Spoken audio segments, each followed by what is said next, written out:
আমাদের ছেলেমেয়েরা বিশ্ববিদ্যালয়ে যেতে পারে না এই পড়াশোনার জন্য। যারা পাশ করে বেরোছেন শুধুমাত্র ছাত্র দল করার কারণে তারা কোথাও কোনো চাকরি পায় নাই, যে কারণে ভয়ে ছিল আওয়ামী লীগ।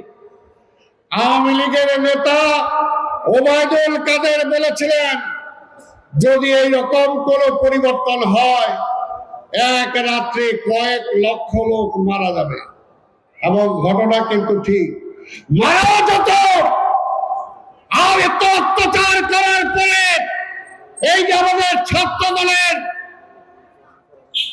ছেলেদেরকে যেভাবে গুম করা হয়েছে, খুন করা হয়েছে, হত্যা করা হয়েছে, সেটার জন্য অবশ্যই আমাদের বুকে সবার আগুন জ্বলে।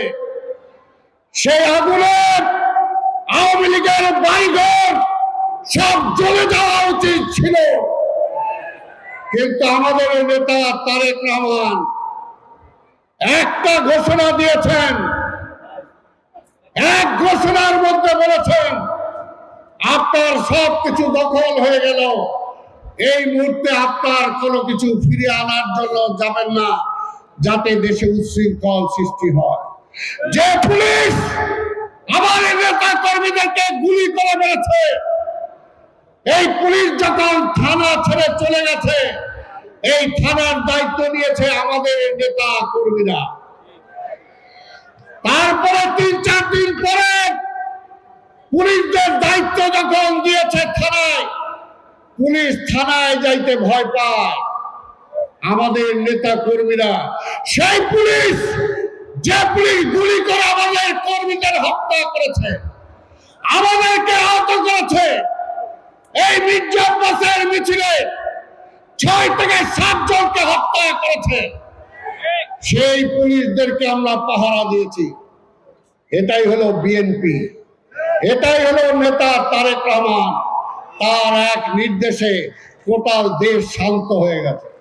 তাই ভাইয়ের আমার বক্তব্য দীর্ঘায়িত করতে চাই না। আজকে পরিষ্কার কথা, বাংলাদেশের রাজনীতি 2টা ভাগে বিভক্ত, এর মাঝামাঝি কোনো কিছু নাই।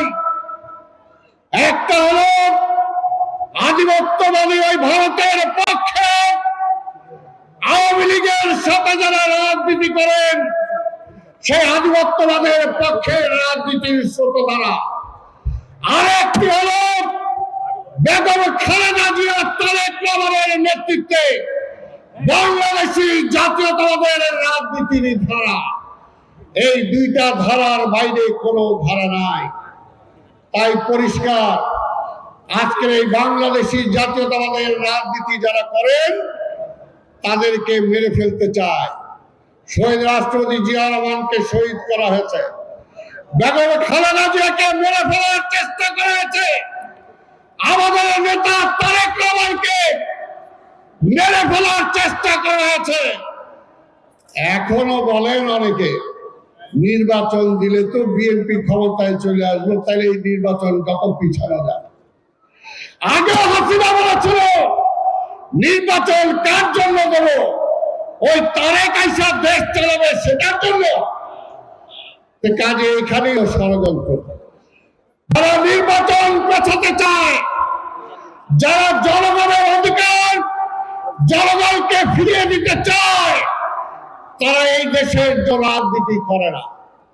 বিএনপি ক্ষমতার জন্য রাজনীতি করে না, বিএনপি জনগণের জন্য রাজনীতি করে, মানুষের জন্য রাজনীতি করে। তাই বেগম খালেদা জিয়া প্রধানমন্ত্রী হওয়ার পরও প্রধানমন্ত্রী ছেড়ে দিয়েছে। আওয়ামী লীগ বহুবার বলেছে স্বরাষ্ট্রমন্ত্রী সহ কয়েকটা মন্ত্রী চান, নিয়ে নেন। বেগম খালেদা জিয়া রাজি হয় নাই। যদি বিএনপি চাইতো এই 5ই আগস্টের পরিবর্তনের পরে, যেটা অন্যান্য রাজনৈতিক দল চেয়েছিল, তাহলে বিএনপির নেতৃত্বে জাতীয় সরকার গঠন করে বিএনপি ক্ষমতায় যেতে পারত। কিন্তু বিএনপি জনগণকে ক্ষমতায়িত করতে চায়, জনগণের ভোটে নির্বাচিত হতে চায়। তাই সেটার জন্য আমরা নির্বাচন চাই। যারা নির্বাচনে ভয় পায়, নিশ্চয়ই জনগণ তাদেরকে ভালোবাসে না। আর আমরা নির্বাচন চাই, কারণ জনগণ আমাদের সাথে আছে। তা আমি আর অন্য বক্তব্য দীর্ঘায়িত করব না। 31 দফার উপরে অনেক কথা বলা হয়েছে। মাহদি আমিন বলেছেন, এর আগেও হয়তো অনেকে বলেছেন। শুধু একটা কথাই বলবো, শহীদ রাষ্ট্রপতি জিয়া রহমান একজন নির্লোভ ব্যক্তি ছিলেন, একটা সৎ ব্যক্তি ছিলেন। আমরা যারা জিয়ার উত্তরসূরি হিসেবে নিজেদেরকে দাবি করি, আমাদেরকে সেই জিয়ার চরিত্র ধারণ করতে হবে। মানুষ নেতা বানায় মানুষের প্রয়োজনে শেখ মুজিবকে নেতা বানিয়েছিল, কিন্তু শেখ মুজিব মানুষের নেতা হতে পারে নাই বলেই তার ধ্বংস হয়েছে। আর মানুষের নেতা হিসাবে আবির্ভাব হয়েছিল শহীদ জিয়া, মানুষের নেত্রী হিসাবে আবির্ভাব হয়েছিল খালেদা জিয়া। আমি ইনশাআল্লাহ পরিষ্কার ভাবে আমরা বলতে পারি, শহীদ জিয়ার রক্ত যার ধমনীতে প্রবাহিত হচ্ছে, খালেদা জিয়ার রক্ত যে তারেক জিয়ার ধমনীতে রক্ত প্রবাহিত হচ্ছে, আমাদের অনেকেও কিন্তু বুঝতে পারছি না। অনেকের জন্য কিন্তু খালেদা জিয়ার দরজা এবং টেলিফোন বন্ধ হয়ে যাচ্ছে। পরিষ্কার মনে রাখতে হবে, তারেক রহমান বলেছেন দুর্নীতির সাথে কোনো আপোষ নাই, খারাপ কোন নেতা কর্মীর সাথে কোনো আপোষ নাই। কারণ দেশের জন্য প্রয়োজন হলো সাচ্চা দেশপ্রেমিক এবং নির্লোভ কর্মী এবং নেতা। তাই ভাইয়ের আমার, তার মানে এই না যে কর্মীরা না খেয়ে থাকে।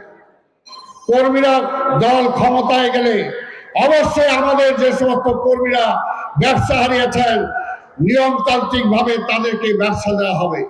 যারা চাকরি পান নাই তাদেরকে চাকরি দেওয়া হবে। কারণ এখানে অনেক প্রোগ্রাম আছে, অনেক কিছু আছে যেটা তারেক রহমান সাহেব অলরেডি চিন্তা করে রেখেছেন, যেগুলোতে দল উপকৃত হবে, দেশ উপকৃত হবে, কিন্তু খাই মনোভাব থাকবে না।